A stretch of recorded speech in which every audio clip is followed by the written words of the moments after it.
So when my dad had a traumatic brain injury and was in a coma in the hospital in critical condition, he had just barely moved to the state that he was in at that time, like a year, maybe even less than a year earlier. So he knew her. He knew this woman, Jennifer. But I mean, at most they knew each other for like maximum 1 year.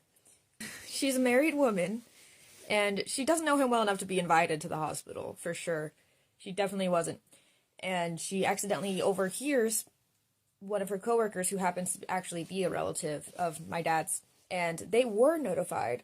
Jennifer happened to overhear that, or was being nosy or whatever, and she just showed herself up to his hospital room and started calling herself his girlfriend. And then within a month of that, she was already calling herself his fiance. Let me describe a little bit about the scenario when she started telling everyone that he proposed to her, supposedly.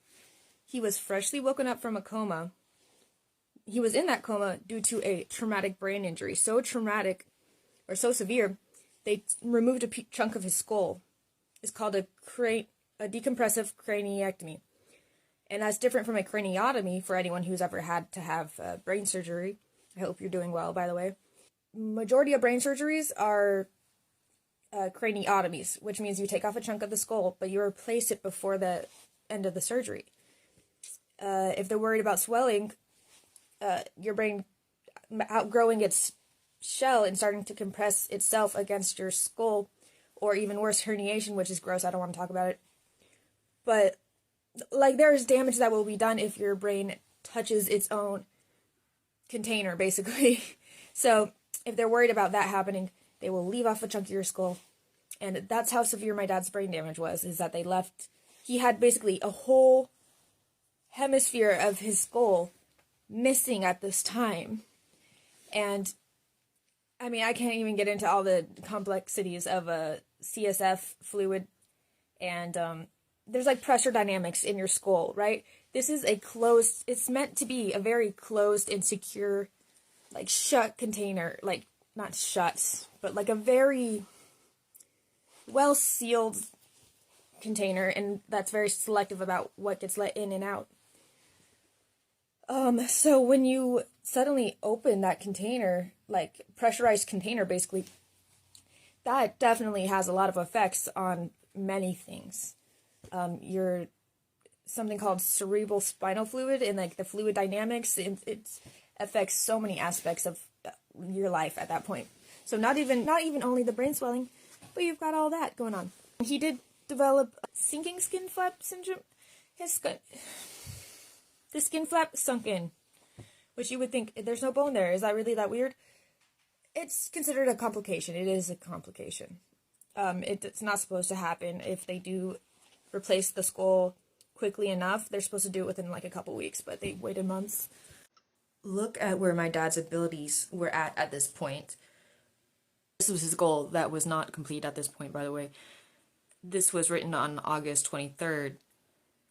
And his goal was set to hopefully accomplish this achievement by 9/6.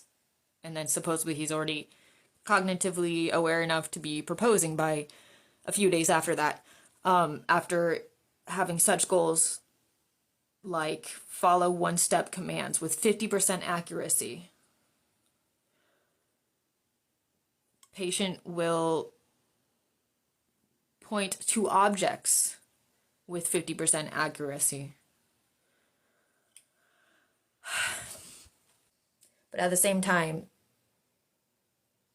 you're really going to try to convince me that it wasn't abuse for some woman to walk herself into his hospital room and start calling herself his girlfriend the day that he's incompetent and can't speak up for himself anymore on August 4th of 2022, and then by September 11th of that same year, she is now calling herself fiance, and she has moved herself and her belongings into his home as he is in the hospital fighting for his life. You're telling me that's not abuse?